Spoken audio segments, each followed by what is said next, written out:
Welcome to David Bradley Show with your host, David Bradley. Hey, how's everybody doing out there today? Hopefully everything's out and about and everybody's out and about, running around, looking at the beautiful blue sky and all the good stuff going on. But we're going to sit here and we're going to have a little talk with Sam Brooks. How you doing, brother? Oh, I'm doing fantastic. For those of you listening, what you do not know is that intro is actually David himself. That's what he sounds like when he's not on the podcast. Yeah, that's thanks to auto-tune and everything else, you know. Exactly. Yeah.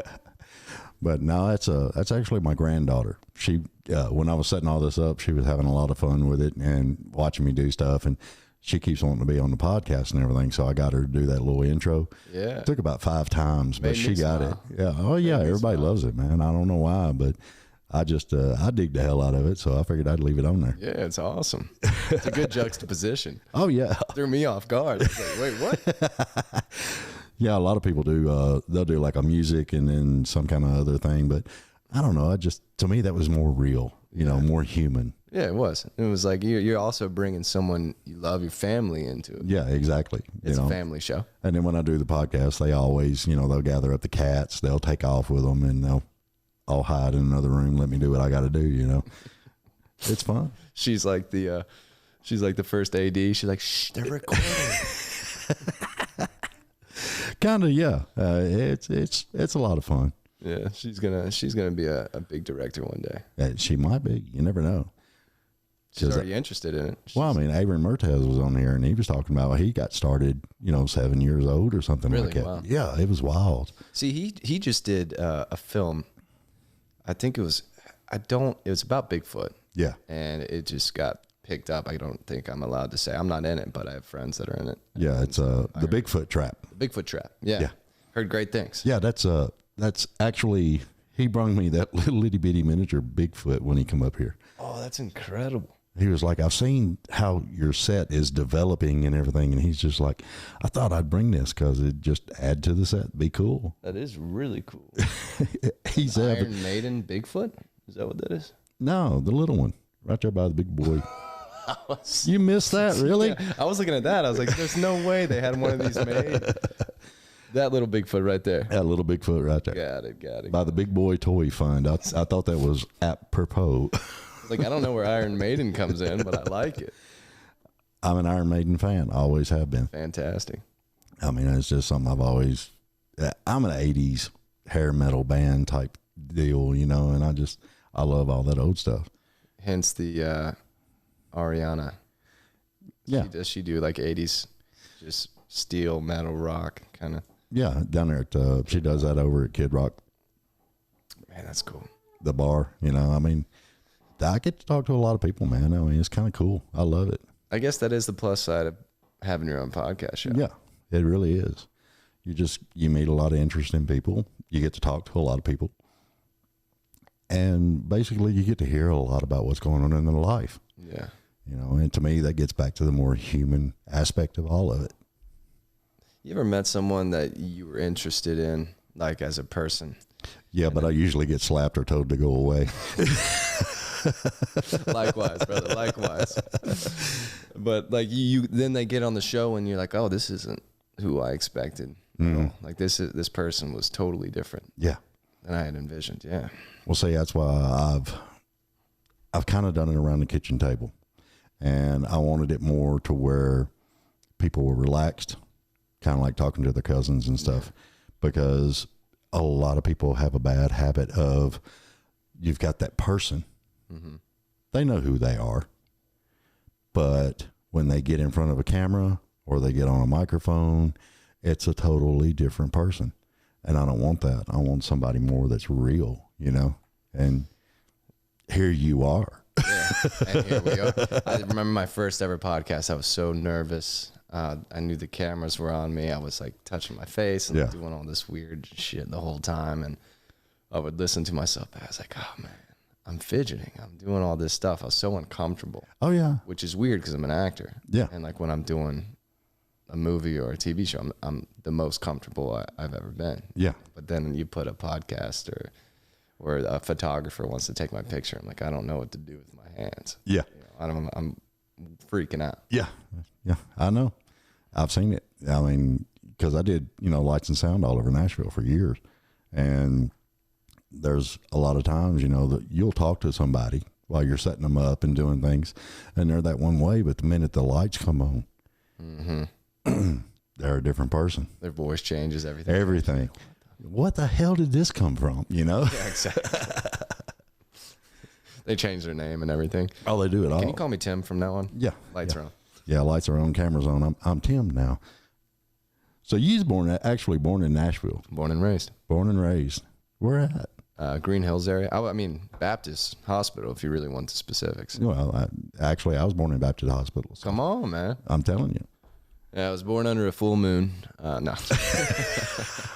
Yeah, I grew up in Green Hills. I went to school at Hillsborough High School, and then I went to University of Tennessee, Knoxville. So I didn't travel too far. Yeah, Tomas was telling me, that mystery producer I've got that's, hardly ever see him. But anyway. That's when the lights are off. You're actually Thomas. When they're on, Yeah, you're David. That's it. But he was telling me that you went to school, but you kind of started out being an athlete.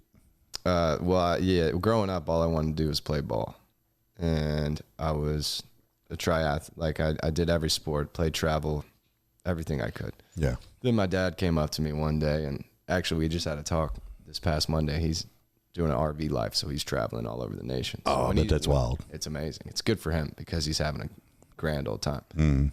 And he was in town Monday, and we caught up, and he's like, one of my biggest regrets is I should have pushed you harder in sports. And I was like, it's all good. Remember that one time you told me I should quit all my sports and just focus on golf and tennis? Yeah. Because I'm only going to be like a $180 and 5'11", And then from that moment, I had a big group of friends growing up. Half played ball, half were musicians. Mm-hmm. And I just kind of rode that middle line. So I did a little of both. Well, that's kind of like the norm. You have a real diversified friends, and I grew up with people that were completely into cars, but I had another friend that played on the football team. Mm-hmm. It was a whole lot of different people in my life all the time, Well, I think that's best. Yeah. You should surround yourself with a bunch of different people. Yeah, because if you don't, then you end up being...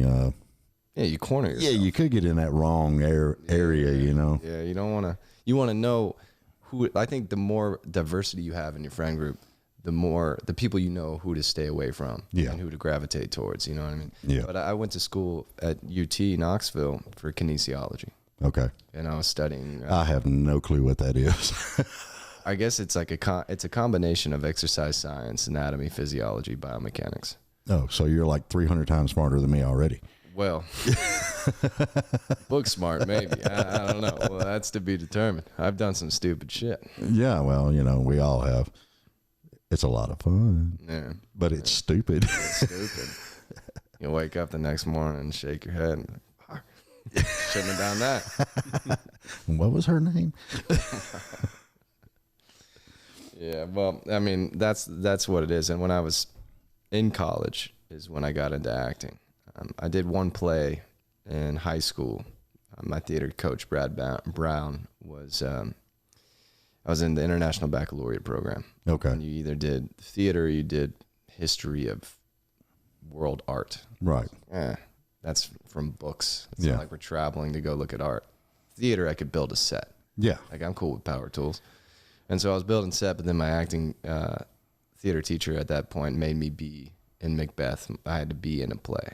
Now, I went to summer school one year, and it was me, a couple of friends of mine, Coley Carr, a bunch of them. And in that summer school, it was all about Macbeth. And I fell in love with just the whole writing of it, everything. I mean, it's an awesome fucking play. You found love in Shakespeare. Yeah, I did. I mean, it was at a wild. young age too. That's pretty. Yeah, I mean, it was weird. You might be smarter than me. No, I'm not. I didn't get the shit. No. I just wanted to build sets. You didn't get it? I mean, I got it, but I didn't care for it. Yeah. At that time, again, I just wanted to build sets and do my duty and peace out, Oh, yeah. But he made me be someone that came after Macduff, and I ran out there and died immediately. Yeah. I got punched in the face and stabbed. And Oh, man. like, that was it. My parents were like, what the why did I come to watch you die? I'm like, because it's support, you know? Yeah. But anyways. You got to have support. Yeah, I was like, you see that set wall behind you? I built that. Yeah. You know? I did all the cool stuff here. Yeah, exactly. You see those wheels on the bottom? Yeah, I put those on. I rolled it out here too, by God. Yeah, I changed in the back. But I was a senior, and he wrote a play. It was in the round, which means like you have everything that takes place in this square. Mm-hmm. I can't really make a square, but a square, and your audience is sitting all around you. So theater in the round, you have entry points at each corner. Right. Usually, I guess. That's how we did it.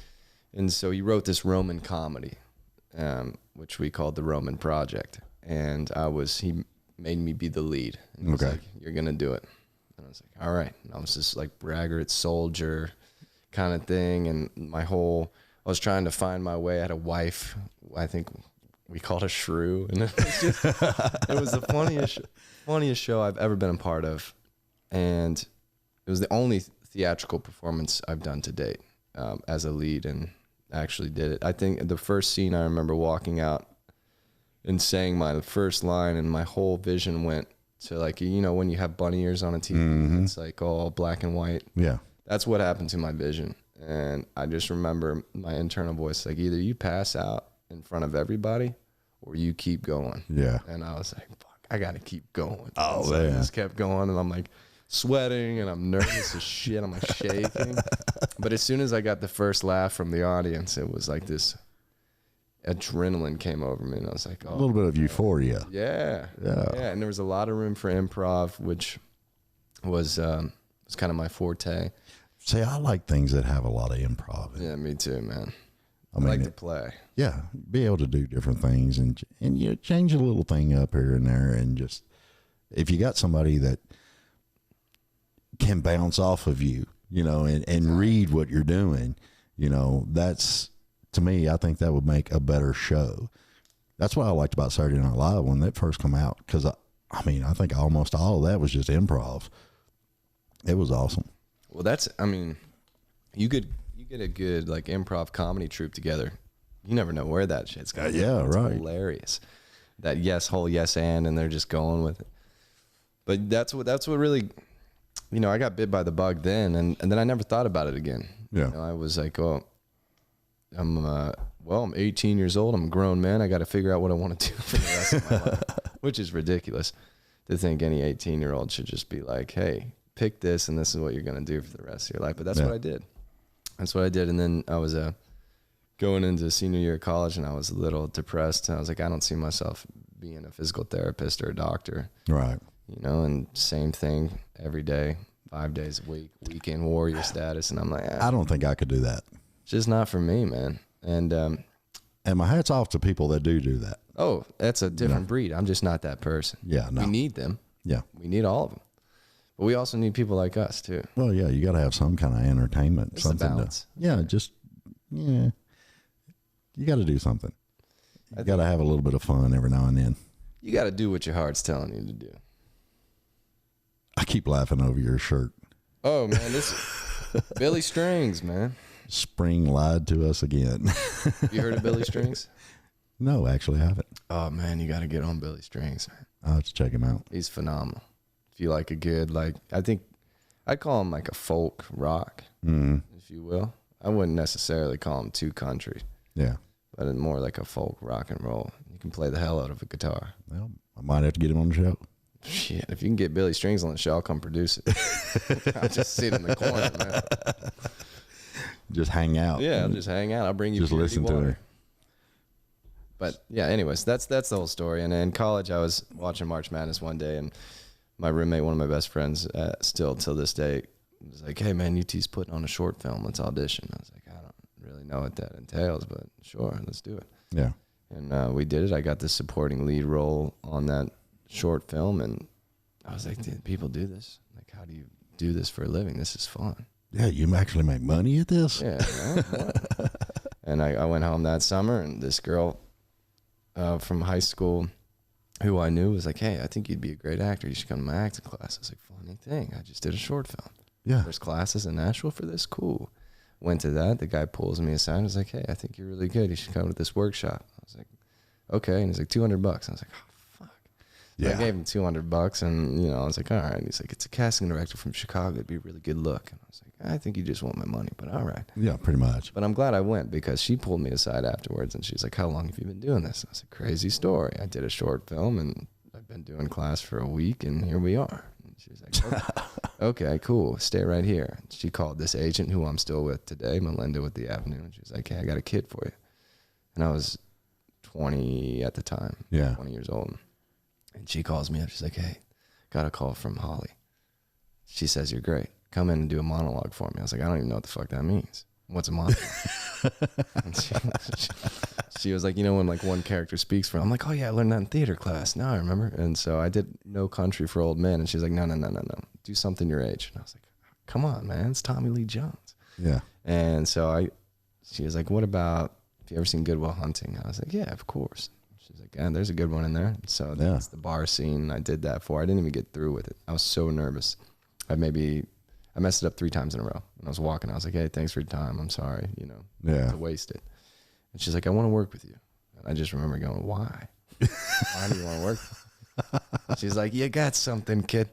There you go. And I was like, well, I have to finish college because I shook my grandfather's hand. I said I'd finish in 4 years. And yeah. If I finish with above a 3.5, he's paying off my debts. Oh, sweet. Yeah, we're focusing on that one. Yeah. And so she's like, all right, fair enough. I'll put you on hold. So I did that. I stuck to my bed with my grandfather and we shook hands. You know, I had to do it. You know, and that's admirable as hell right there. Yeah. And he passed actually right before my graduation. Oh, man. And 3 months later, I got a check from him, from the heavens. Yeah. The exact amount that my college debt was. Sweet. It was incredible. That's a hell of a thing from Grandpa. Yeah. From the grave, man. Yeah, that's wild. He's still slinging checks from the grave. He was just like, I got you, man. That's good. Yeah, it was cool. So like that whole thing, like from the high school moment to the college moment. After I graduated, I called Melinda, my agent. I was like, hey, all eggs in the basket. Let's get it going. Mm-hmm. And my parents, my dad was pissed. My dad was like infuriated. Yeah. And he was like, well, when you're done fucking around with your life, give me a call. And I was like, shit. And my mom was like, my mom's an interior designer. And she's like, yeah, do whatever while you're young, right? So exactly. I was like, all right, so you guys don't believe in me. You motherfuckers. It makes you wonder, doesn't it? Yeah, it's like, and I kept getting, while you're young, right? Like all their friends, like, oh, that's cool while you're young. You're young. Yeah. I'm going to show all of you. Almost sounds like a cousin Vinny there. You know, while you're young. While you're young, huh? You might as well take off while you're young.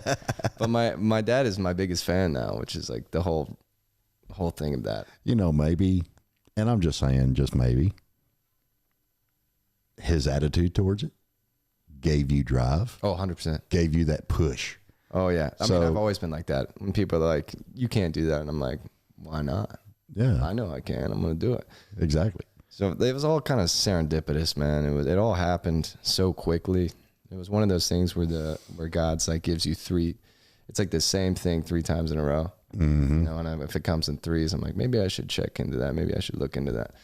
And every time I try to get out of acting, like I've wanted to quit acting so many times. Yeah. Multiple times. And I've like looked at other jobs and I've done other things. I got certified as a life coach and a health coach and was going to go that path. But every time I want to get out, God's like, no. And then I book my next thing. Yeah. And then it's like, what the fuck? I guess I'm doing it. I guess I'm going to continue to ride this wave. Just ride it, man. Yeah. You know, because I mean, you know, Thomas sent me your IMDb and I pulled up some stuff and I just got the short version, but I always write out things that I find interesting and everything. I mean, hell, hit me with it. DC Comics, Warner Brothers, 20th Century, Paramount, Netflix. It's freaking impressive, man. I've been very, very blessed and grateful to do what I've done. It'll be 7 years this June 16th. Yeah. And I remember that day because it was the day my dad told me to quit fucking. It was hilarious. And but yeah, June 16th, 7 years. I've done all that in 7 years from the Southeast. And to me, I'm just like, I'm grateful. And that would not be what it is without my agent. Yeah, I know. But that's impressive. I mean, there's a lot of indie people that hadn't even touched on any of this stuff yet. Yeah. And, you know, this woman that was a dear friend of mine and from college, and she was like, you remember in college when you said you were going to be in TV shows and movies and you were going to do it? I was like, yeah, I remember. She's like, well, I just want you to know you've done it. Yeah. And it kind of just hit me because I get so caught up in all the shit I'm doing. Yeah. Sometimes I forget to take a step back and see what I've done. Yeah. Or really like thanked God and been grateful for everything that's happened. Yeah. Cause I mean, you was in Stargirl, Fear Street Part 2.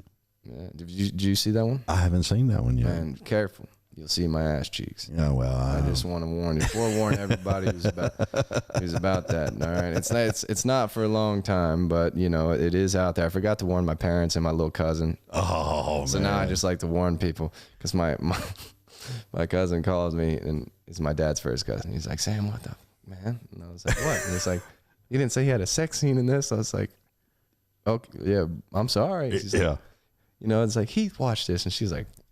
Young, like 10 or 11. I was like, no. Oh, God. I'm sorry. I tainted her eyes. This is terrible. You have ruined her. I know. I haven't been back for Thanksgiving. So well, no, I mean, how could you look somebody in the face after that and be like, you can't. Dude. You can't. I'm sorry. It's like, I'm sure it won't be the last time that I have like ass cheekage. Yeah, cheekage. Yeah, I'm a little cheeky. You know? There you go. Yeah, because I hadn't. I watched These Streets We Haunt, and you was in it. Mm-hmm. I haven't seen Stargirl. I haven't seen Fear Street.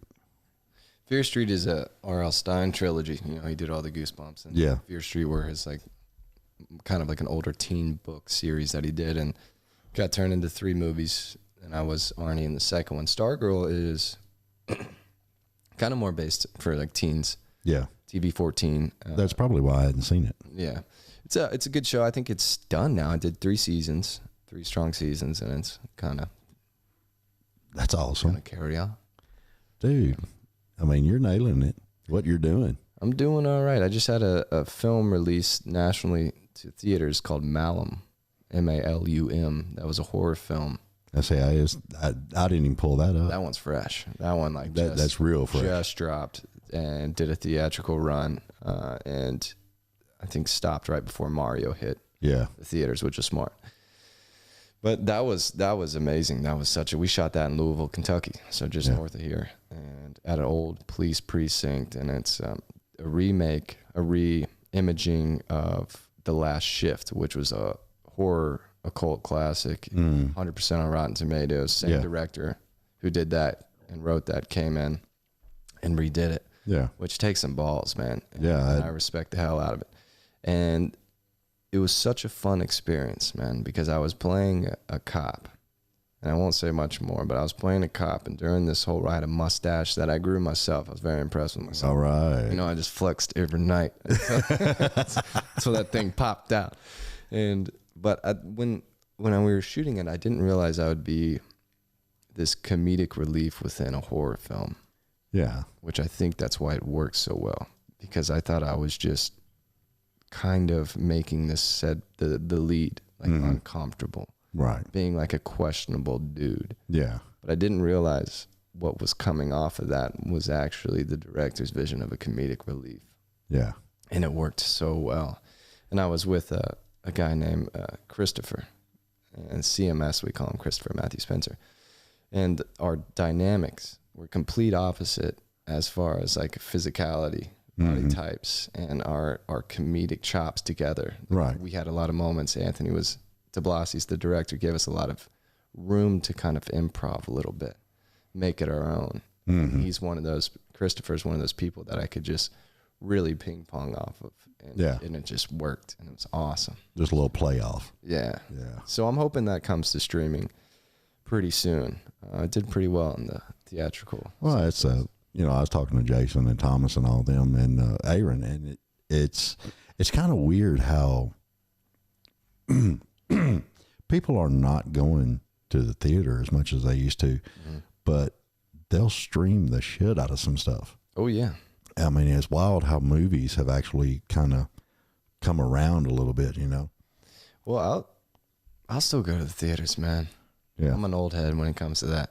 I love the old theaters. The theaters, man. And now that they got reclining seats, come on. Oh, yeah. Rocking, reclining, man. Yeah, it's there. just recline back. Yeah. Put your feet up. Got your cup holder. Yeah. Got a little snack.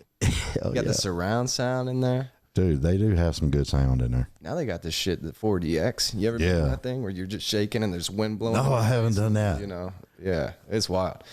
Did that for a movie. My buddy wanted to go see the new Avatar and that. Yeah. And I was like, I don't know. That's 3 hours and 30 minutes of shaking around and having water splattered in your face. And I was like, I don't know about that. That's a lot. That's a commitment for sure. But it's kind of like one of those Ripley, Believe It or Not. You ever been in one of those? Like down in Panama City Beach? No, I actually have not. You're not missing much. But at the same time, they had those first. They would do like a Jurassic roller coaster. And in the seat, and it shakes, and there's sound and wind and all the good stuff. Yeah. I don't know. I have to check it out now. It sounds interesting. For me, when they came out with that in theaters, I'm like, they're stretching. Have we got one in Nashville? Yeah. Opry Mills and Hollywood 27. Cool. I might check it out. Yeah, but they're stretching. I mean, it's like $27-$30. Oh, geez. Yeah. They're doing everything they can to like bring you in. It's like you can't get this immersive experience at home. So I mean, it's getting where you can't take a date to the movies because you're investing $150 right off the bat just for a movie. Yeah, that's not an opening date. No. I'd rather go get a drink. Yeah, I'll spend $13 on a drink than $27 on a movie. and let's see, this economy, man. Don't forget, I mean, you know, you got the popcorn, the drink, juju beads or whatever they got in the candy snack area. So you're looking at $45 on the commissary. Damn, you're really hitting them with the age. Yeah. Throwing out juju beads like that. Yeah, I know, right? I'm an old man. Surprised you didn't say Raisinets. Hey, I like Raisinets. Hey, I don't blame you. Raisinets are awesome. Raisinets are good. And when you get older, they're better. Yeah? Yeah. It's because your palate's more refined. Yeah. Yeah. It's wild. That's exactly what it is. I think, I also don't see a movie being a good first date. Not anymore. You're not talking. What do? You go in there and you sit down and you watch a movie and you're like, oh, what did you think of it? It's like you don't talk for 2 hours. Yeah, I know. What's the point of that? Well, I mean, I'm sure you've been in restaurants and stuff and you see a couple sitting there. There's no conversation.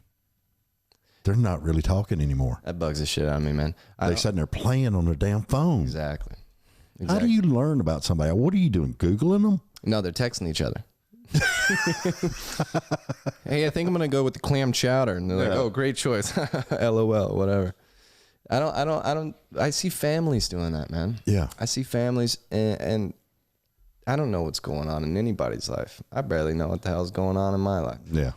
So I can't really judge, but it does make me sad to see a full family, and the mother's on the phone, the father's on the phone, the kids are on an iPad. Yeah. Like, what the fuck? Yeah.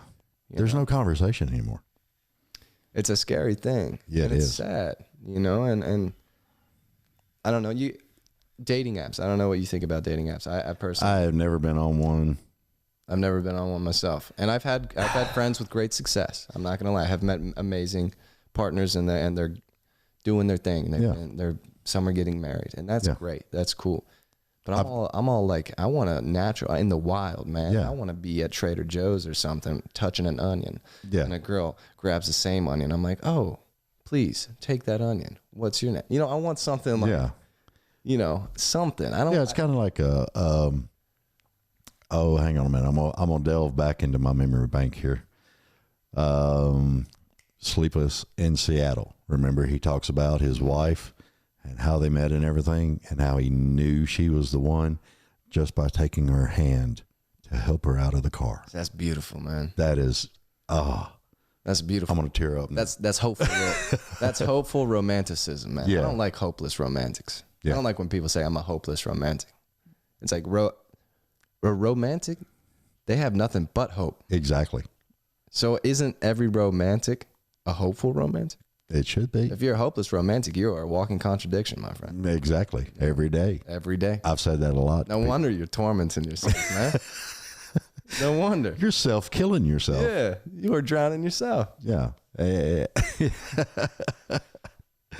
have totally went off camera here. But anyway. Where were we? I don't remember. Hold on. We got to get back to the road, man. We're deep in the woods. Hold on. See, that's what I love about this show. You get to talking about stuff, and you just talk about any daggone thing. Yeah, it's great. I love that Just part. shooting the breeze. Yeah, just shooting the breeze. Sponsored by Purity. Yeah, there you go. My friends at Purity are helping us out. They're giving us water for our guest. We also get some sweet tea, and we get to give a shout out, and everybody. A couple milk cartons. That'd be nice. No, but a good combination. You go, if you didn't say get breakfast in the morning, you go to school in the cafeteria serving breakfast. They had these like breakfast sausage corn dogs. Mm-hmm. That with a 2% purity, come on.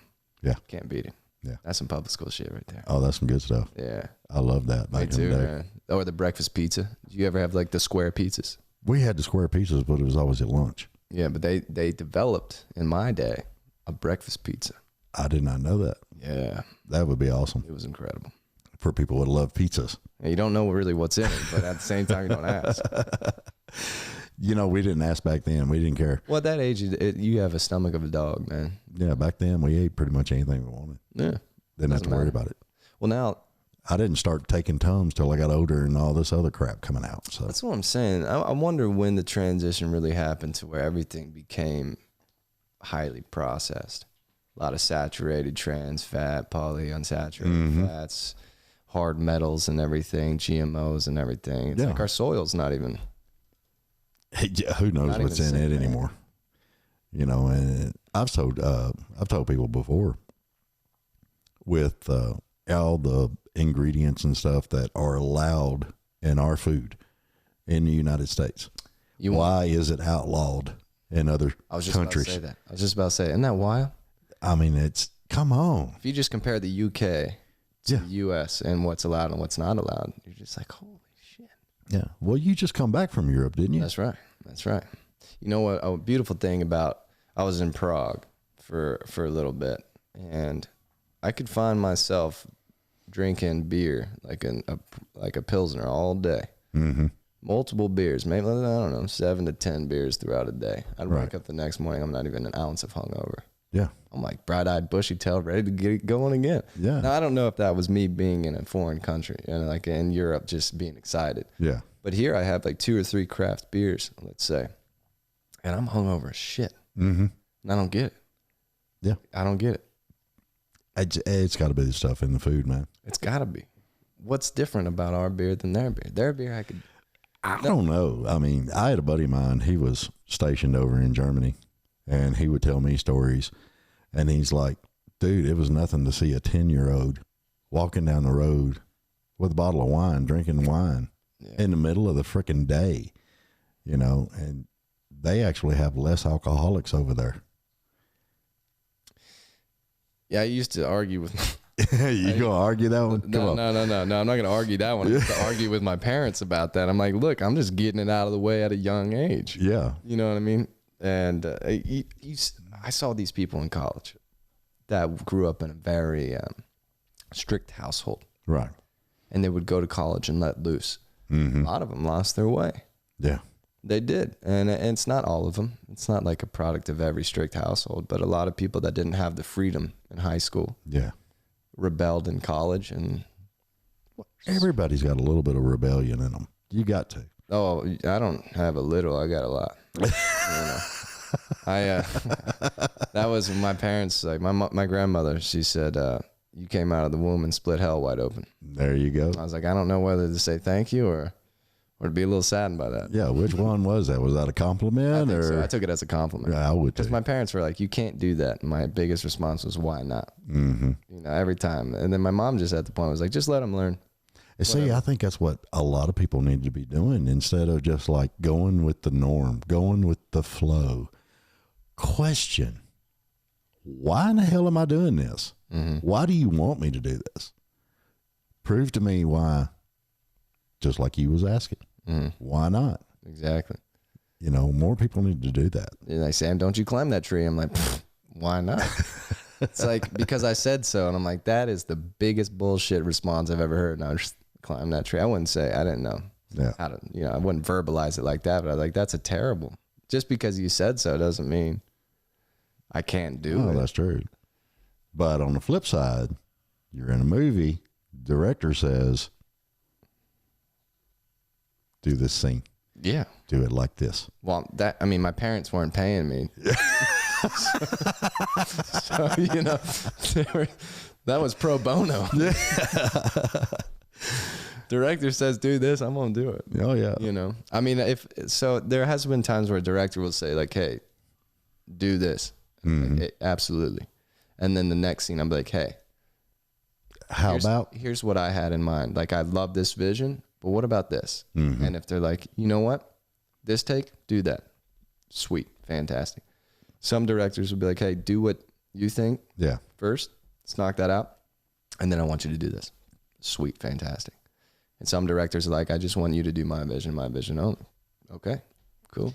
See, I think a lot of the scenes in movies when actors do just what you said, and do different shots of it, I think sometimes it helps make a better movie. Absolutely. It also gives the editor more takes to choose from. Yeah. And if the editor and director are sitting down, if your mechanics, like if your physicality is pretty consistent, if there's a continuity there, then you do have the freedom, if the director allows it and the script allows it, you do have the freedom to kind of play with variations of different lines. Yeah. And how you say them and what emotions you put behind them. Right. Because then the editor, as long as this is from only my experience, but as long as I stay physically consistent, as in my continuities of doings, then the editor has an easier time to take all these different takes, because I'm hitting the same marks at the same lines, but the lines might be a little different, right? Said a little bit differently. Yeah. So I don't know. I just, if I have a little freedom, I'll run with it. And see, that's what I find fascinating, because that's all my life I've been told, you need to be radio, you need to do this, you need to do that, and I never would do it. But another thing I always was fascinated with was the acting part.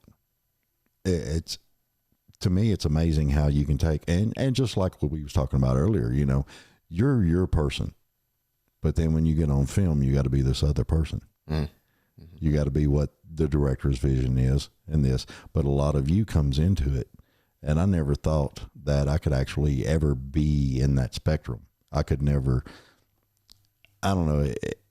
It was just weird for me. I don't think I could ever do that, Do what specifically? Act in front of a camera. I don't think I could ever do it. Now? Well, no, I'm talking. I don't see a difference. I do. I'm just talking when I'm acting. Well, that's true. I'm just spewing lines. Well, you're spewing stuff that you've memorized. Do you get in front of the mirror and try to make a character? Make a character. Sometimes if I'm struggling with something like a line, some lines will really get me. Either I don't like the way it's written, or it's a challenge for me, because I'm like, personally, Sam wouldn't say it like this, but then this isn't about Sam, right? And so those ones, I will do all sorts of things. Like, I'll say it in different accents. I'll say it loud. I'll say it quietly. I'll whisper it or whatever. I'll look in the mirror and like look at myself in the eyes and like say it in different ways, or I'll say it at different times of the day. But I have yet to sit in front of a mirror and try to develop a character. Usually I'll read the script over and over and over until the character kind of develops itself within me. And then when I'm on set, I'll watch dailies or go back for ADR and see all these things, and people will be like pointing things out, like, oh, this was great, like you did. I was like, I don't remember that shit. I don't even remember any of it. Well, see, when I think of doing that, I think more back towards De Niro in front of the mirror. You talking to me? Taxi, yeah. Hey, are you talking to me? And that's what I think There's of. There's nobody else around here, so I think you're talking to me. Exactly. Yeah. So that I was always curious about that. How would you actually develop that character? Well, I think everybody's got their own process. Yeah. And I think that's one of the most beautiful things about acting, because there's no one way. There's no right way to go about it. There's techniques that'll make you. Well, a lot of better. people talk about, you know, the method actor, or this type actor, that type actor, and right. The Meisner versus the Stanislavski. And, yeah, you know. That's all cool. That's great. You know, that's fantastic. But I think there's such a freedom to acting. Yeah. You know, it's not like you can go to a class and say, hey, you learn this in 6 weeks. Here's an acting boot camp. Yeah. And this is the way, the only way, the right way. Mm-hmm. No, you know, it's like how everybody's bringing in something special. Yeah. You get 100 people to do one role, you're going to get 100 different takes. Yeah. And I think that's phenomenal. You know, if I were to play Taxi instead of Robert De Niro, you'd get a different movie. Well, yeah. You know, and I think that's why I love it so much, because I don't see there ever being a cap. Right. I don't see there being a point like, well, I've mastered acting. I'm done. No, it's like always going to be room for improvement. There's always going to be room to go deeper within myself and the character. Because the more life I live as Sam, the more I'm going to be able to bring in to each character. And that excites me. I think that's amazing. Yeah, well, I mean, where else can you lie on camera and make money? Man. That's what I told somebody one time. OnlyFans? Yeah, well, you could do that. Depends on how cute your feet are. You know, funny you say that, man. There's people out there that would dig it. I think I went barefoot on the Fear Street red carpet. Because it was like the theme was 1978. Oh, yeah, cool. I had Sabella Lynn, it was like my wardrobe designer, kind of designed me. And she's like, what shoes do you want? I'm like, I'm thinking no shoes. Sweet. Has anyone ever done it? Is this wrong? I don't know, but I'm going to do it. But you did it. Yeah.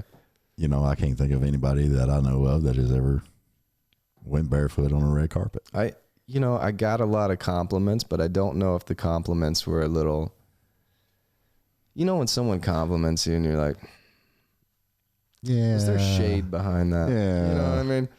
They're like, God, I just wish I could have the freedom like you have. And you're like, yeah, you're lying. Yeah. You know, it's just like the way you say it, the way they say it. And it's like, you know, Southern boy hits Hollywood and he's barefoot. There you go. People are like, you know, it's like, God, you're so courageous going barefoot on a red carpet. You're like, yeah. Thanks, you know. You know, I saw someone recently that was there, and he was like, "Oh, you're wearing shoes." Yeah, man. Go ahead, point it out, man. Yeah. I'm wearing shoes, but they're barefoot shoes. There you go. Friend of mine's got a pair of shoes. I don't know what they are, but your toes actually go into the part of the shoe. Vibrams, I think. Vibrams, is that the name of them? Called? Yeah, that's a type of those. Yeah, I saw those. He wears them all the freaking time. I'm like, yeah, I wear Vivos. Vivos are, I think, out of Sweden or England. They're UK over there somewhere, and their whole thing are barefoot shoes. So it's a wide toe box, and there's no sole. Kind of like these are old as shit. Like I've worn these out. Like you can see the sole. yeah. You can actually see my bare foot in the sole. Look at that. Isn't that something? Shout out to Vivo. Sponsor me. No. There you go. But so I've worn these for like the last 4 years. It's changed everything. Yeah. Like this brand specifically. It's like helped my knees, my hips, and from playing sports and getting tackled and hit, you know, growing up from the time I started playing football when I was in 3rd grade. Oh, God. And then when I got to 4th grade, I was on the middle school team. I like went up. Yeah. So I was playing like tackle football in 4th grade. I don't even know how old I was. I was probably like 8, 9 years old. Yeah.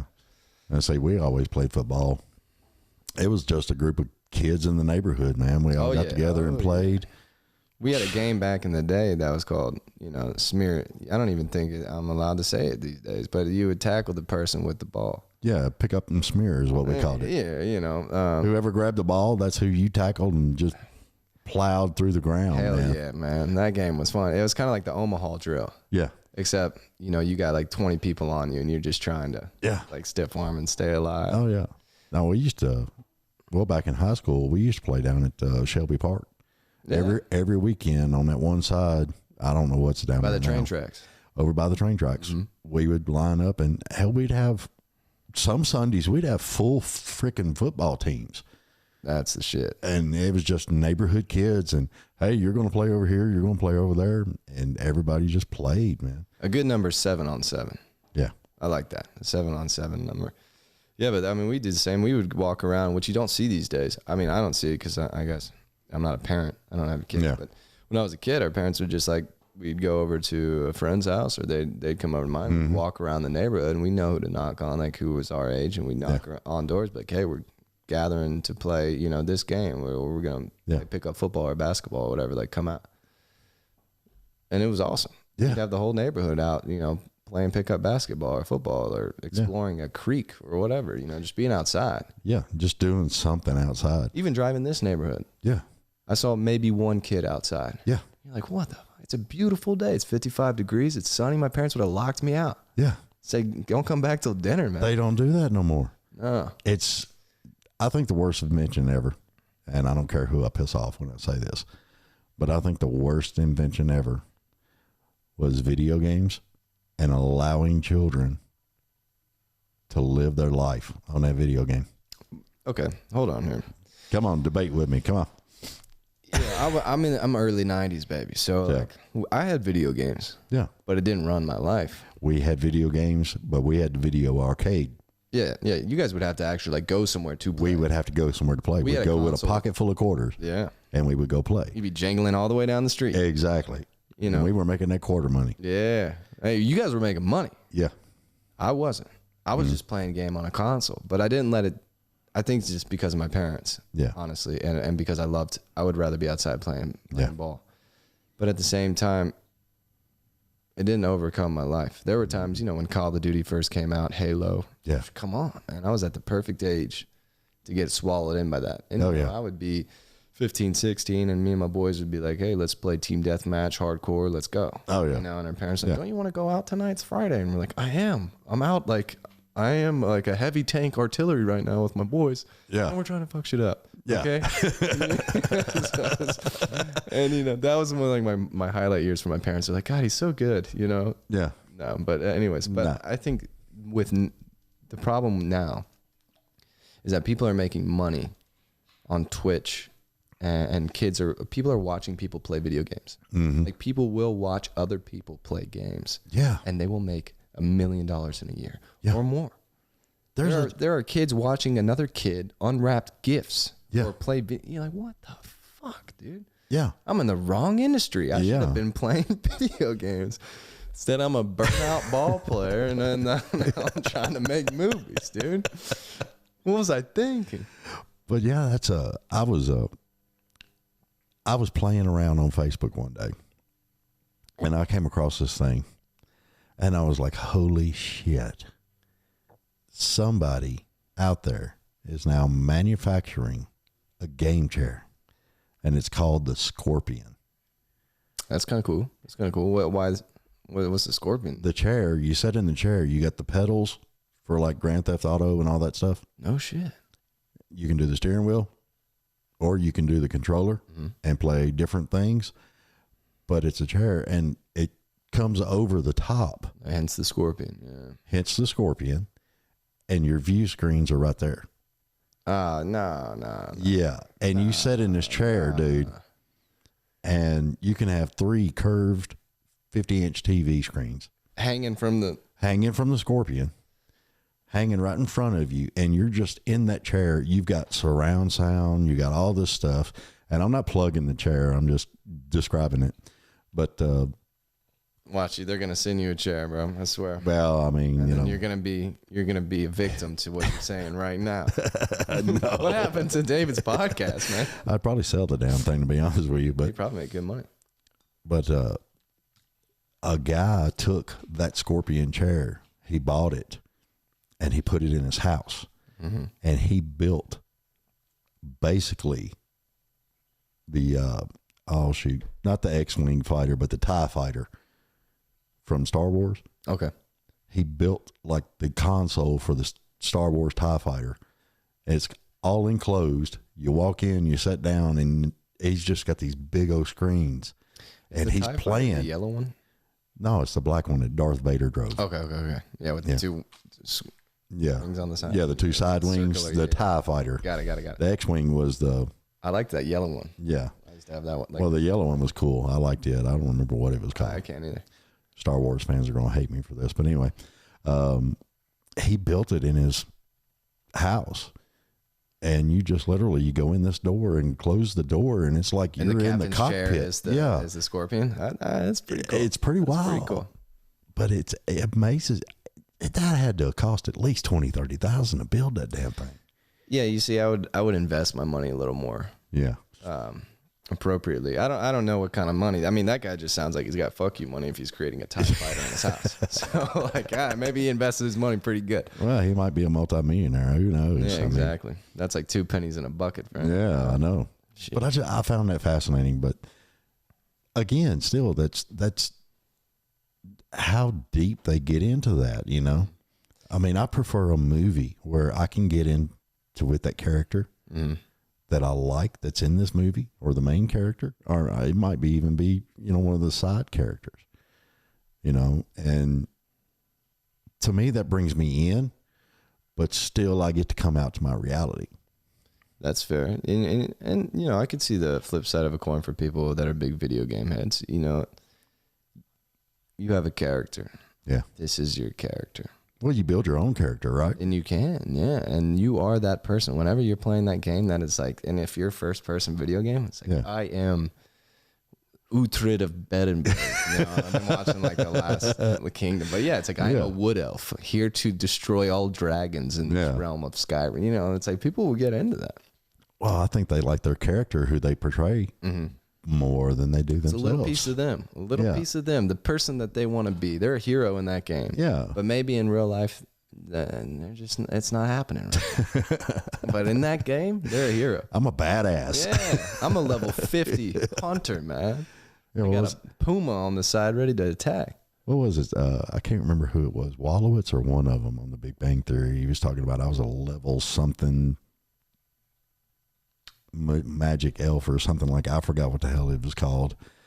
Y'all research and find out. Let me know. That show did numbers, man. Dude, I love it. Cow. Look right there. Sheldon. That's when they did the comic book thing. Yeah, Penny, you got all of them. And Raj. Yeah. That's the whole game. Actually, my daughter and her boyfriend gave me those. Yeah, they're cool. Because I love the Big Bang Theory. So this like whole pop thing, I see it all the time. What's because people are very big avid collectors of those in general. That penny, I didn't know this. My daughter showed me. That penny one up there is worth $250. She bought it for $250. No, she bought these things when they were first coming out, so she got them at the wholesale price. Okay. But that thing right now, through collectors, appreciate well. Yes. Wow. It is amazing. Wow. The Iron Maiden ones, I've got one there, and I've got one back here, two over there. Yeah, I see this. Because I'm a big Iron Maiden fan. She gave me those. And I bet their value has gone up. And their value it is amazing how much they're worth. And that's something. It's the small collector stuff. Wow. That's so crazy to me. Here I am trying to start a S&P 500 when I should start collecting pop, man. What am I thinking? That's cool, though. Yeah, but I mean, those 3 boxes over there in the living room. Are they full with them? They are full of them. Those are the ones that they are actually selling. They've got a whole bunch of them. No shit. Yeah. You gonna have to start digging through them? If I start running with one of those boxes. I don't tell them how much they're worth. I don't know. I mean, she had me she gave me a cereal box. Wheaties? No, it's got a Funko Pop on the inside of the cereal box. And it's one of those collector ones. Yeah, it's like a Cracker Jack. Yeah, well, I don't know. But I think it was Frankenberry or something like that. We know, remember Cracker Jacks? Yeah, I love the Cracker Jacks. Something inside. Yeah, I always had a little prize or something. Yeah, exactly. But I met a guy down there, and he come down to where I work. Met him, and next thing I know, he's handing me, some money for this box that my daughter wanted me to sell to him.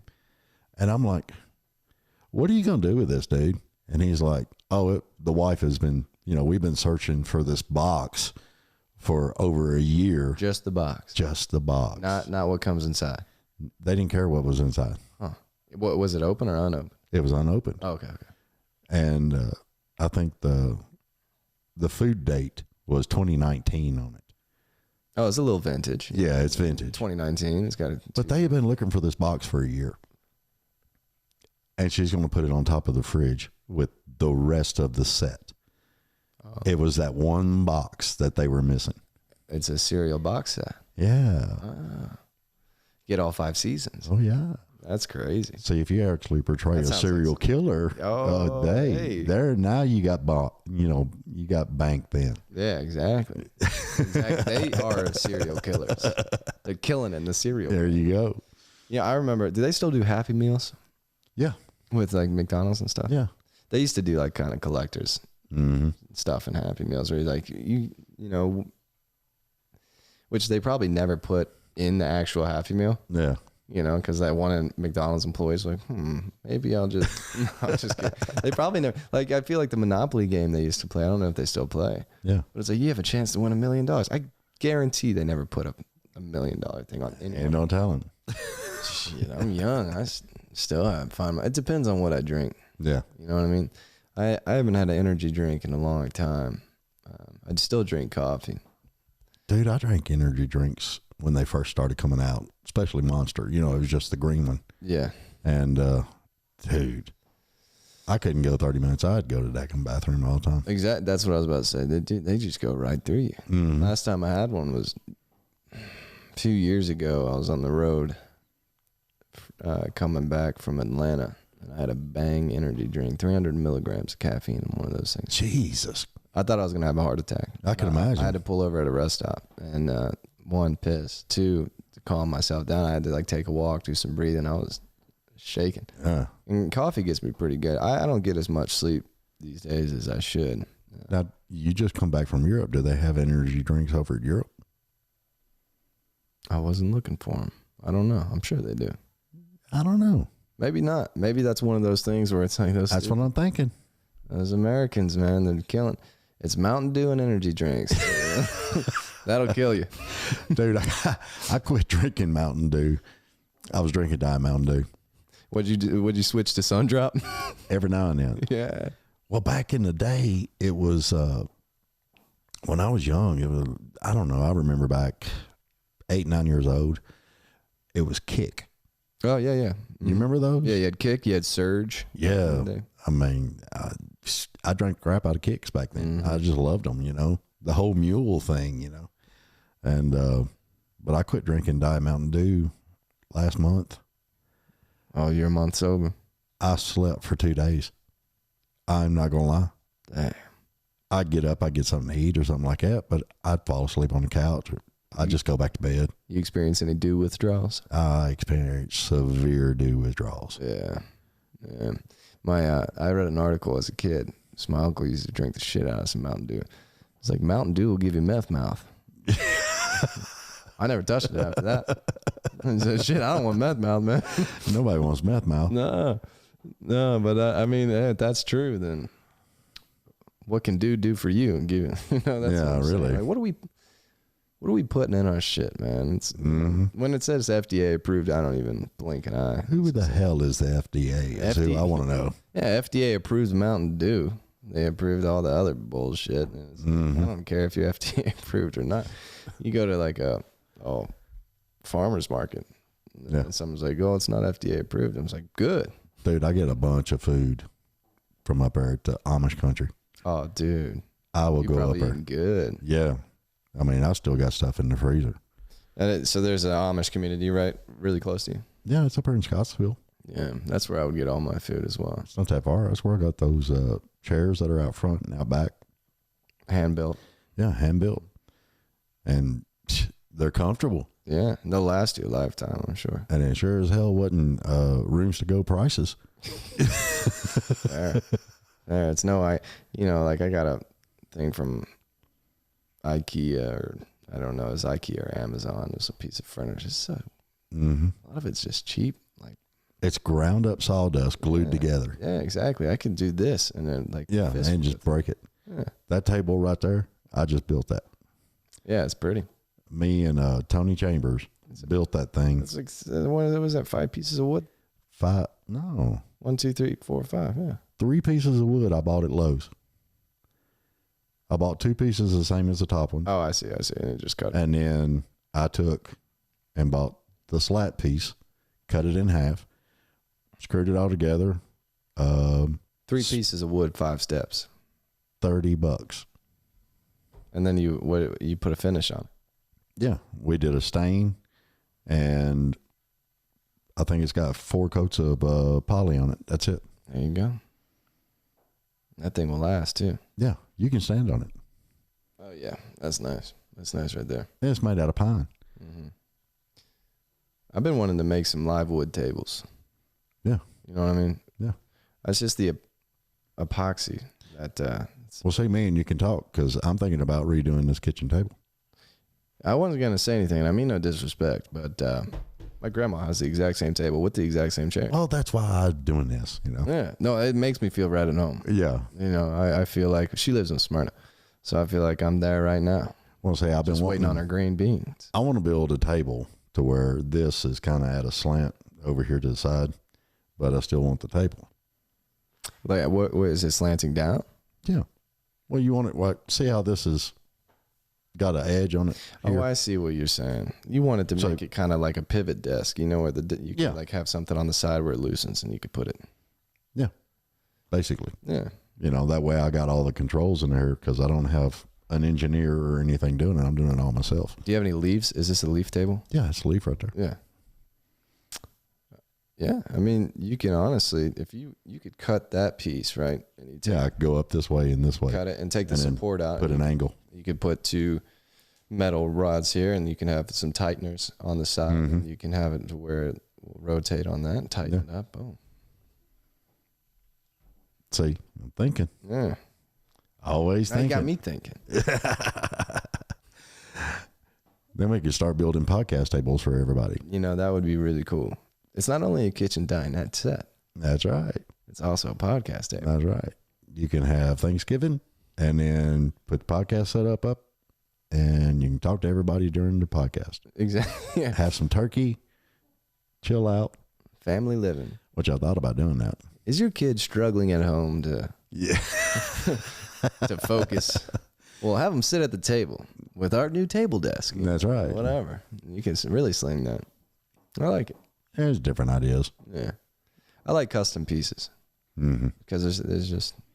To me, it's a whole lot better. I like it when somebody made something. That's like their vision. Yeah.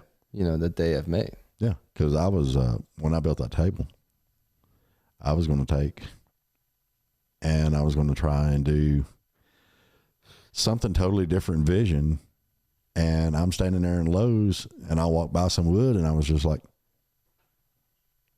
wait a damn minute. Ding, you know. Yeah, it just boom, you know, and I was just like, okay, I can get this. What am I going to use for the slats, for the side? Oh, I'll just buy another piece of the same size and I'll cut it in half.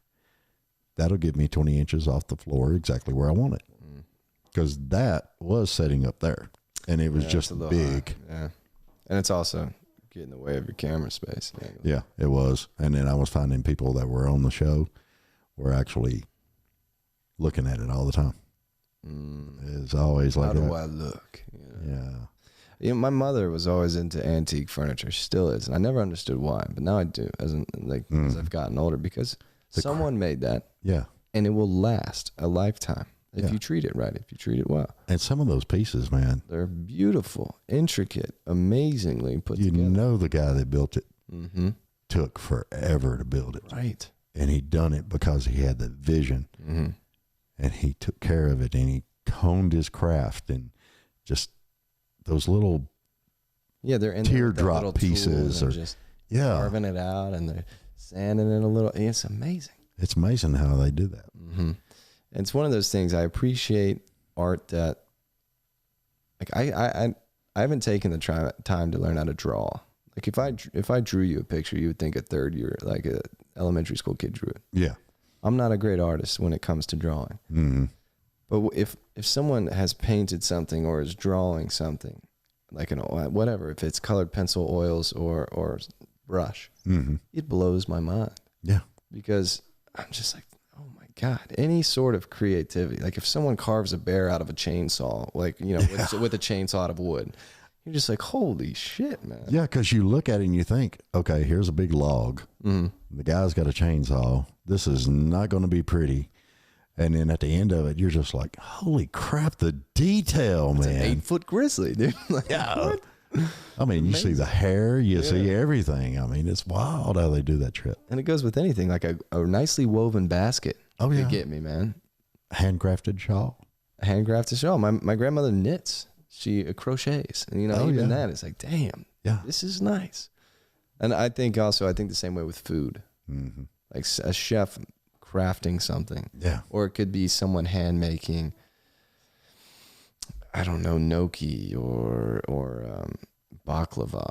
Yeah. You're just like, God, I got they've mastered their craft. I got a friend in Texas, Carolyn.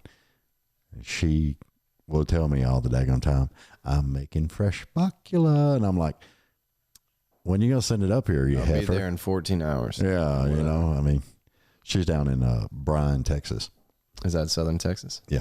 Okay. And, but she's a hell of a cook. And she's got all those old world recipes. Passed down from generations to generations. Yeah.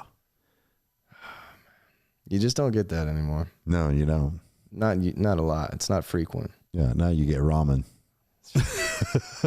Now you get, you know what amazes me? When people don't know how to cook. I don't understand that. I don't get it. It's not that hard. No, it's It's not. really not hard to follow a recipe. It's literally laid out for you step by step. Just follow the directions and you'll get something tasty. And there's a lot of times I don't even follow the directions. No, I'm a free baller, man. Yeah, I just I'm a palate sensitive. hey, that'll look good. Let me throw that in there, you know. That sounds good. Or it's like cumin mixed with a little onion powder, with some smoked paprika. You're just throwing shit. Yeah. I'm a kitchen sink cooker, I guess. Yeah. Everything but the kitchen sink. I don't know what I'm trying to say, but you know. Yeah. I got that from my aunt. My aunt was amazing at just seeing. She would step back and see what she had at the house, and she'd be like, "Put that together with that, and that, and that, and that, and then this." And you're just like, "Holy shit! This is the best casserole I've ever had." Oh yeah. It's always a casserole, though. See, my dad worked night shift, so I was more around my mom and my grandmother a lot, and they were hell bent on, we're going to make it where you know everything and you don't have to rely on a woman for nothing, you know, and you should be able to do this. And I learned a lot of what cooking. She made me do macrame. You ever seen macrame? No, I've heard of macaroni, but I never heard of macrame. No, it's macaroni. A macaroon? No, this is weaving. You use these threads and you weave it and you do different things with it. And We're not talking about food here. No, it's not food. Okay. Macrame. And it's, I'm trying to think. You ever been to Florida and you see those basket things that are made out of shells that's got little shelves on them that you can put like potted plants in and stuff like that? I would like to say yes. I'm sure I have. Yeah. This is when if Thomas was here, you could pull it up. Well, yeah, Thomas is not here. But you do it with thread. Is it? It's fatter thread. Do you have three, like there are stations? Yeah. And then you go down with I've seen that. Yeah. Okay.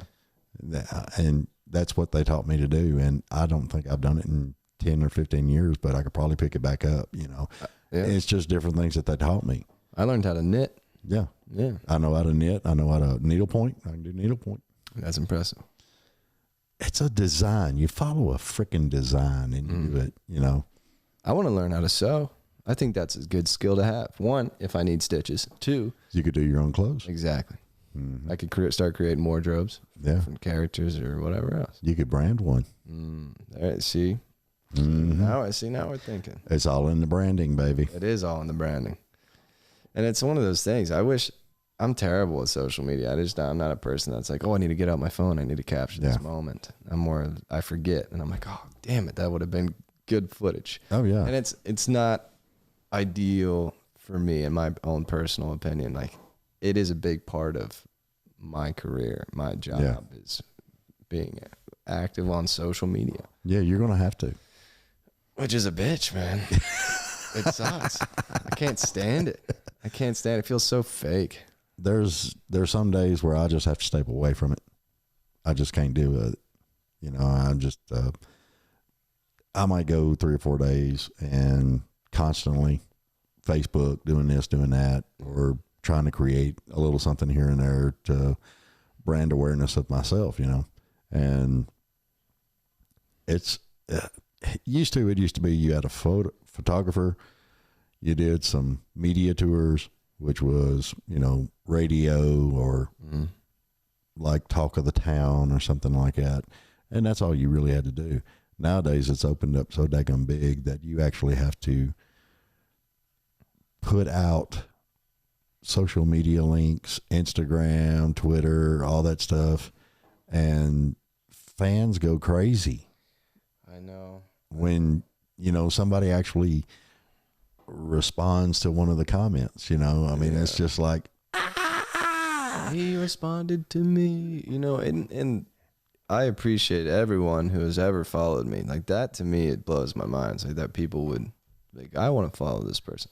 And there are people that have Instagram and TikTok that are really, really good at it and have made me very entertained. Like, I look at some of these pages, I'm like, how the fuck do they think of this shit? Yeah. And it's hilarious. Yeah. And I think there can be good in social media, but for me, it just feels, I don't know, it just doesn't feel natural. Like, I gotta take a picture of this and then I gotta post it later and come up with a caption. It's like, oh my God, I had so much fun. You know, like, oh fuck, man. Just why can't I just make movies, bro? Yeah. I wish it was that simple. See, when you first walked up, I actually got, and don't shoot me for saying this, but I'm kind of giving it to you as a compliment.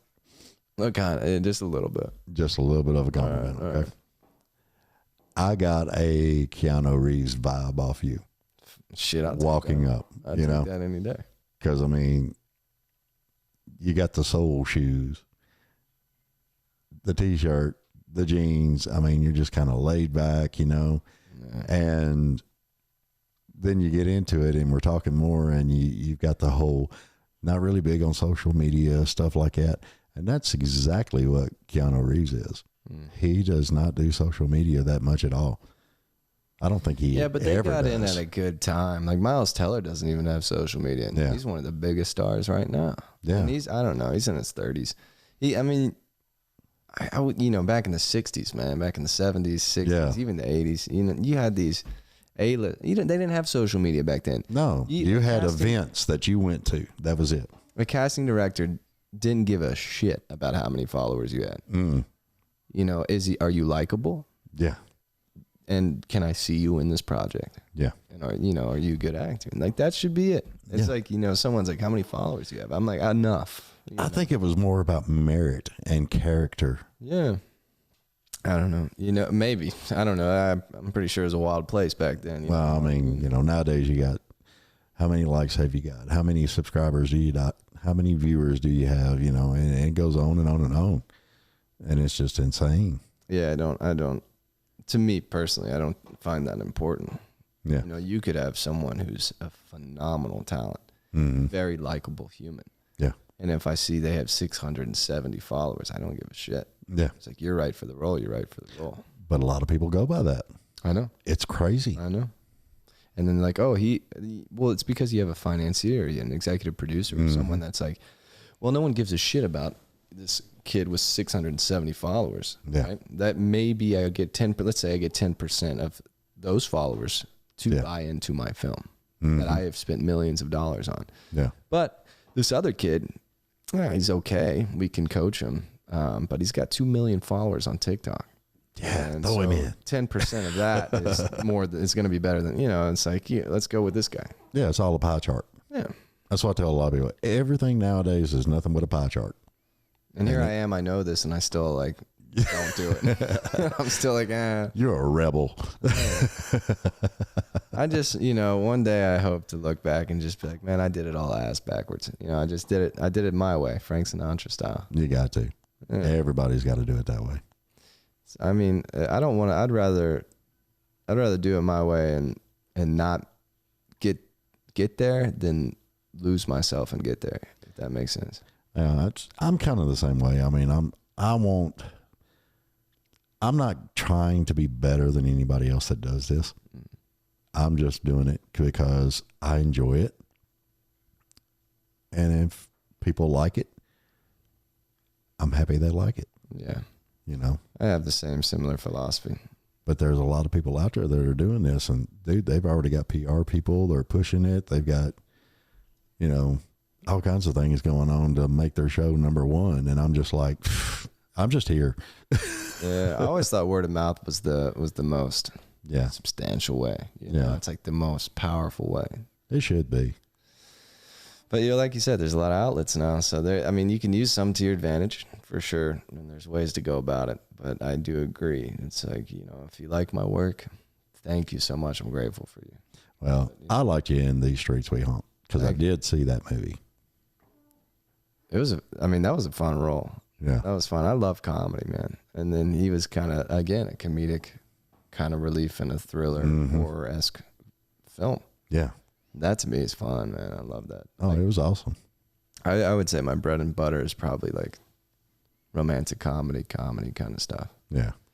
Because, I've always been a goofy kid. I think I developed, I was always singing and cutting up. And class clown. To a degree. Like my junior and senior year, I made straight A's, man. My parents, I think, again, my parents were like, he's doomed, because throughout, I found out early on in Tennessee, I don't know if it's like this in other places, when I was going through school, they'd have to pass you until you get to high school. Yeah, it's which was a phenomenal thing to find out. No kid left behind is what it was. Exactly, and I would argue that till my death. And I don't care what my TCAT or whatever that test was. My scores were low. Yeah. And they would be like, your son's...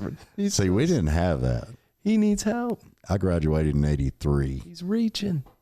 I think I was probably at the bottom of my class. I don't know. I barely squeaked by. And I was just like, hey, diploma. Yeah.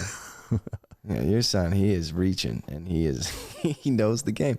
I would have teachers call my parents all the time, and they'd be like, he's barely getting by. He needs to see a tutor. Like growing up, my parents had me go see a tutor. They thought I was hopeless. Yeah, and I knew everything. Like I knew how to do what. I wouldn't listen to the tutor.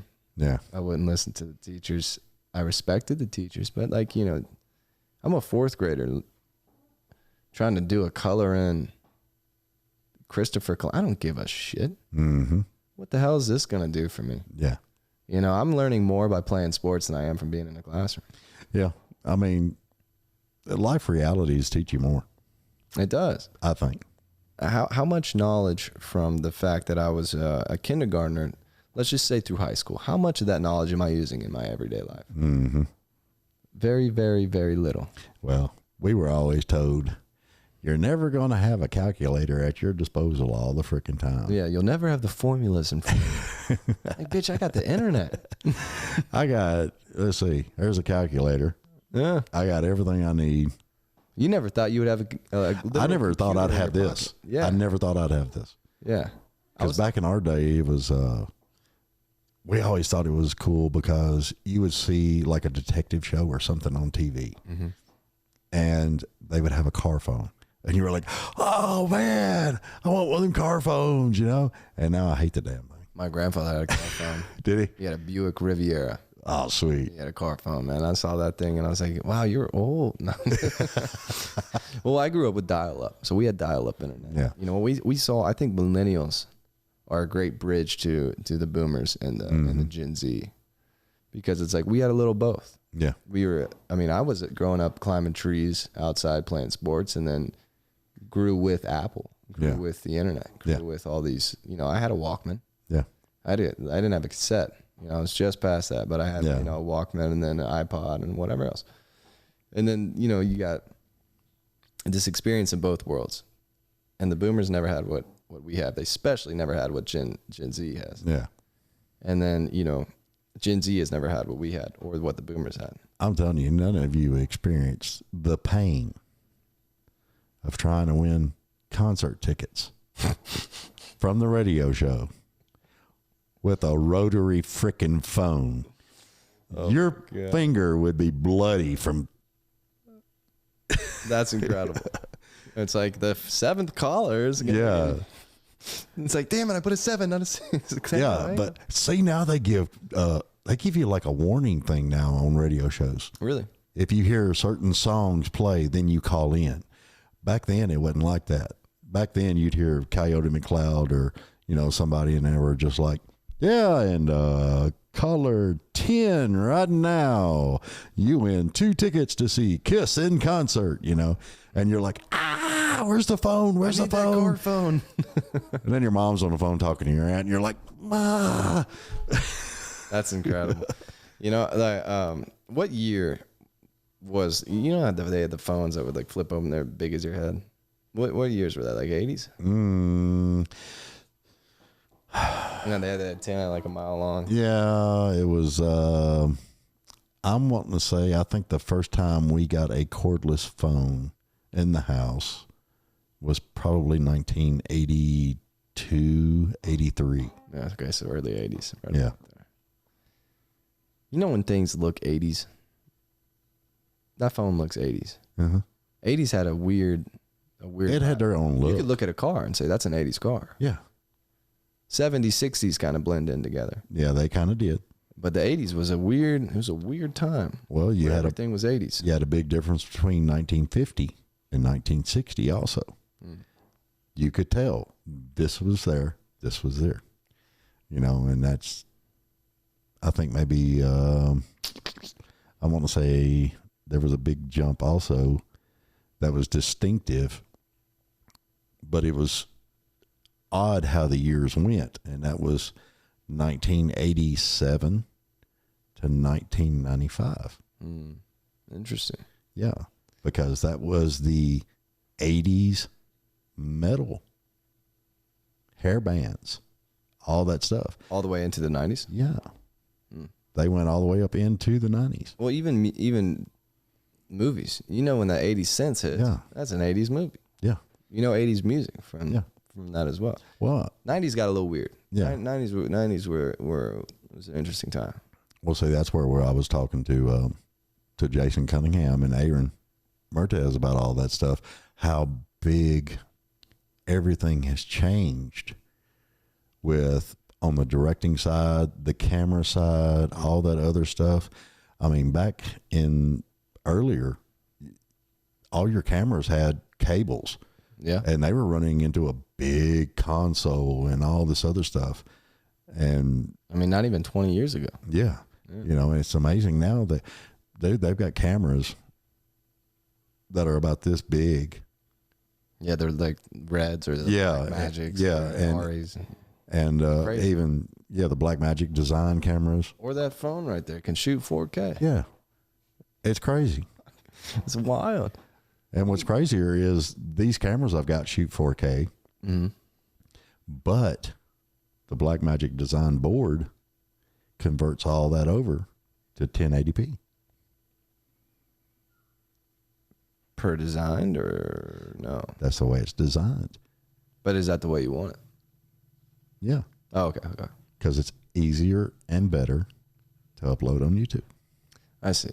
And not everybody has 4K access. Right. But once it goes into YouTube, it processes and turns all that into high definition. Okay. Yeah. At least you're not rocking 720. Yeah. Well, you know, that is antique. Yeah. Yeah. I found 2 of my grandfather's cameras from the 50s. Yeah. Obviously, they don't work, but they're beautiful. Oh, yeah. Then I found my brother and I's old JVC flip out camera, kind of like this, but I mean, it's like early 2000s, and it takes cassettes. Yeah. Little tapes. Yeah, those you have Louis. to push in. It doesn't. I'm trying to get it fixed. It doesn't work right now. But I don't think there's a lot of people out there that knows how to fix it. oh, I would love to get that back, man. I would love to start like shooting stuff on that and have it processed. And I've actually got an old 8mm camera. See, upstairs in the attic. Yeah, but somewhere. I mean, you could buy film. You could still buy film. Yeah, 8mm film. Yeah, but it costs an arm and a leg to freaking get it finished, processed. See that? I don't know. Yeah, and there's there's not a whole lot of people that actually go through the whole dark room processing anymore.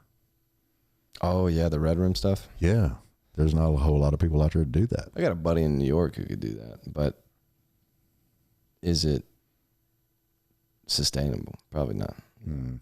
You know, a lot of time, a lot of hours. Yeah, a lot of chemicals. Well, I mean, I can go in there like when I get done with the show, load it into my computer. Yeah, I do all the editing right here, right on the computer. And Aaron was telling me that Aaron edits a lot of his own movie stuff, which is great. I think that's when a director is able to edit as well, because then they come in with a director's mind and an editor's mind. Yeah, and he actually said it actually gives him more control. For sure, I could definitely see that. Yeah, you know, because I mean, if you're sending it out to somebody that's editing, then you're just at the mercy of what they think, their perspective. Well, you're crossing visions at that point, you know. And I know directors who will sit in an editor room with the editor, yeah, and be really particular. Yeah, which, you know, it is their vision. Yeah. So, but it takes forever to do it. Yeah. I mean, you send it out to somebody, and you're thinking, what? I think Tomas told me sometimes you look at maybe 6 months of editing on a movie, a full length feature. I mean, easily. I've known films to go a year. Fear Street took 2 years. Yeah. Well, partly one of those years was COVID. So, but yeah, you know, at the same time, it takes a while. And then you have someone who's going to do the score or soundtrack, and someone, maybe the editor doesn't do coloring, so they have to go out and have someone color. You know, I'd love to see a good, brand new made, fresh, black and white movie. You're talking about like with today's technology. With today's technology, today's actors, a good old-fashioned-esque type black and white movie. Yeah, but would they talk like the fit? I'm telling you, Mary, we can't go out there. You know, I would love that stuff. I would like to take it all back to a period piece like that. And for some reason, that whole style of vocalization, like when they would say their lines like that, and it's like, Jesus, Mary, we can't go out there. Yeah. You'll get killed out there, Mary. Are you kidding me? Yeah. Where did that come from? I don't know. That's like a Hollywood dialect in itself. Like, I think Hollywood came up with that dialect. I think possibly because, I mean, you look at a lot of the older Humphrey Bogart, dude. Legend. Yeah. I mean, the way he spoke his lines was unorthodox. That's what I'm saying. It was a dialect of its own. Yeah. And I swear, I don't know this for a fact, but I'm willing to bet that it started in Hollywood. Yeah, I think it did. For movies alone. I think Hollywood's in an interesting time right now. There's a writer's strike in the air. The gossip is that, I think it's going to happen. There's a writing strike about to go down, which I believe is a good thing. Yeah. Because writers and actors for, a series on streaming platforms aren't getting paid residuals. They're not getting paid for their work, and, people got to live. Well, I mean, I think that's why you're having more of a surgence of indie stuff right now. Yeah, but even in the indie field, I wouldn't want to be working when there's a strike going on, because I stand with them. Yeah. Because it benefits us all. Yeah. And Hollywood is in no place to, just from my perspective, in no place to sacrifice content right now, especially after COVID. They took a huge hit. Oh, yeah. So it's like, I feel like it's one of the first times where there's a strike where they need writers. Mm-hmm. We could go down the rabbit hole with ChatGPT and all that other AI shit, but at the same time, I don't think it's developed to that extent yet. But they need writers, and Hollywood needs content. There's so many streaming platforms out there. Then it's no wonder like all these blockbusters are just regurgitations of shit, they're going to video games now. Mario, The Last of Us. Oh yeah. They're doing a Gears of War movie. Yeah, I heard that game. So they're just like anything and everything, because those already have following. I see why they're doing it. Mario, Super Mario, huge following. The Last of Us, huge following. Oh yeah. Gears of War, huge following. They'll probably do an Assassin's Creed. They'll probably do a Red Dead Redemption. There ain't no telling. Yeah, I mean, but which one you want to be in? Red Dead Redemption. 100%. You varmint. Like I love that game. Is amazing. It's an amazing game. Also, I would be Assassin's Creed. Is one of my favorite games of all time. Yeah, I took a picture one time and had like I was wearing an old type shawl. Yeah, and I had some stubble going on and stuff, and I was just like, you felt it. I felt it. You're like about to climb up that building and skydive down on somebody. Whoop out the samurai blade. And take off a head or two. That's what I'm saying, man. Put me in something like that. That'd be incredible. It's like, all right, like I love doing my own stunts too. Like I do stunt training with this guy Chernin. He's an amazing guy and has his own stunt thing going on in Nashville. And if there are stunts, I'd prefer to do my own. Yeah. Now I can see how it can be conflicting for a director or a producer and all the fun stuff. Yeah, like, well, if you get injured, then what? Well, yeah. Like, well, I ain't getting injured. And if I do, I'll limp or whatever I got to do to keep going. Yeah. But I think that's the fun stuff, man. It's all getting back to the, and that's one thing with this show. I just wanted people to have fun, man. Yeah, I want to get paid. Pay's getting, real good. But. But an ideal thing is for me personally, I want to get paid to have a nutritionist, to go to the gym. It's like, hey, you're gonna gain 20 pounds, you're gonna be huge, solid muscle, and then you're gonna learn all these fight choreographies. Like, speaking of Keanu, look at him and John Wick. Oh yeah, he does all his own stuff. Oh yeah, I've seen the shooting videos. How amazing is that? Like, it's crazy. He's doing all this training. He's riding horses. He's training to shoot. He's training to be tactical. He's training jiu-jitsu, Brazilian jiu-jitsu, like all this. Fucking awesome. He's getting paid to do it. Oh yeah, it's amazing. The studio's paying for him to go take these stuff. Come on, that's the dream, man. Well, dude, we're gonna have to get out of here. You got to go at 1:00, I believe. Yeah, you got to pay 10 minutes. The bills, man. I got to go sling my nudes. Yeah, well, ain't nothing like slinging nudes, man. No, not that kind of nude though. No, not nude, noodle. Noodles. Yeah, we're talking pasta, baby. We're talking Italian pasta, baby. Well, Sam, it's been great, man. You're welcome back anytime. Oh, great. I really enjoyed this. I'd like to come back. This is fun. All right, I appreciate you. David, and thanks, everybody, y'all check out Sam Brooks. He's in all kinds of movies. What else you been into? You got a Facebook page? You don't do social though. I have a Facebook page. It's only to talk to my grandma. Yeah. But you do have an IMDb. I have an Instagram at. You don't even remember. Story of Sam Brooks. Ah, okay.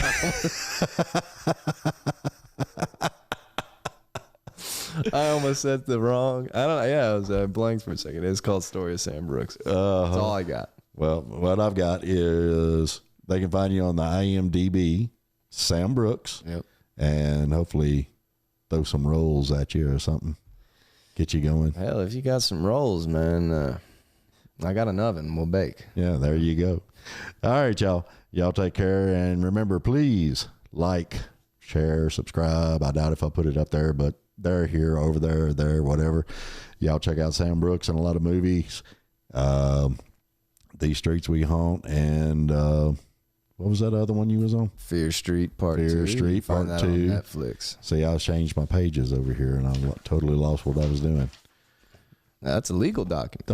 Don't you love how I'm not scripted? Stargirl, These Streets We Haunt, Fear Street Part 2, and hopefully a whole lot more coming on out. Yeah, we'll see. I got 2 films in post-production right now. Sweet. Yeah. But we're under NDA and we can't say. Yeah. All right, y'all. Y'all have a good day. And Sam, appreciate you coming out. Thanks for having me. All right. We'll talk to y'all later. Everybody have a good day and we'll see you. Bye.